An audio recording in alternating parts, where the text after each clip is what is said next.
Today we're talking about what I am starting indoors on the 8-week mark before my last frost, which is February 19th. I'm in zone 7. February 19th is my 8-week mark. All right, 8 weeks. I am planting black cherry tomatoes, Giovanni's tomatoes. Love these. Hillbilly tomatoes. These are actually 90 days until harvest. Same ones as before, just MI Gardner. Red pear tomatoes. These are 65 to 75 days to maturity. This is my first time actually growing these, so we're gonna see how it does. Hartman's yellow gooseberry tomatoes. 75 days until maturity.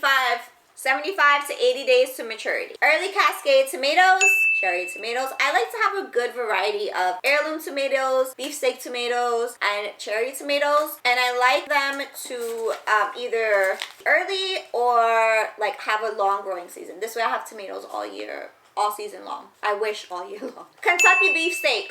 These were really, really good. They were really juicy, sweet. They didn't have a lot of cracking as usual heirloom tomatoes do, or beefsteak tomatoes, and cool like pink reddish pigmentation on the inside. I made hella sandwiches with these, so try them. San Marzano tomatoes. I love these for tomato sauces. I do penne alla vodka with these. I also do a lot of garlic and tomato sauces. Yeah, these are really good. Emerald Giant bell peppers. This is my first time actually growing this specific variety. 70 to 80 days to maturity. Can't forget the herbs. Cumin. 110 days until maturity. If you want to start these in January, go ahead. Second round for me is in February. And then a Spanish staple, culantro. And that takes 80 to 90 days on the packet, but I honestly think it's more of 95 to 100 days because these took forever to grow.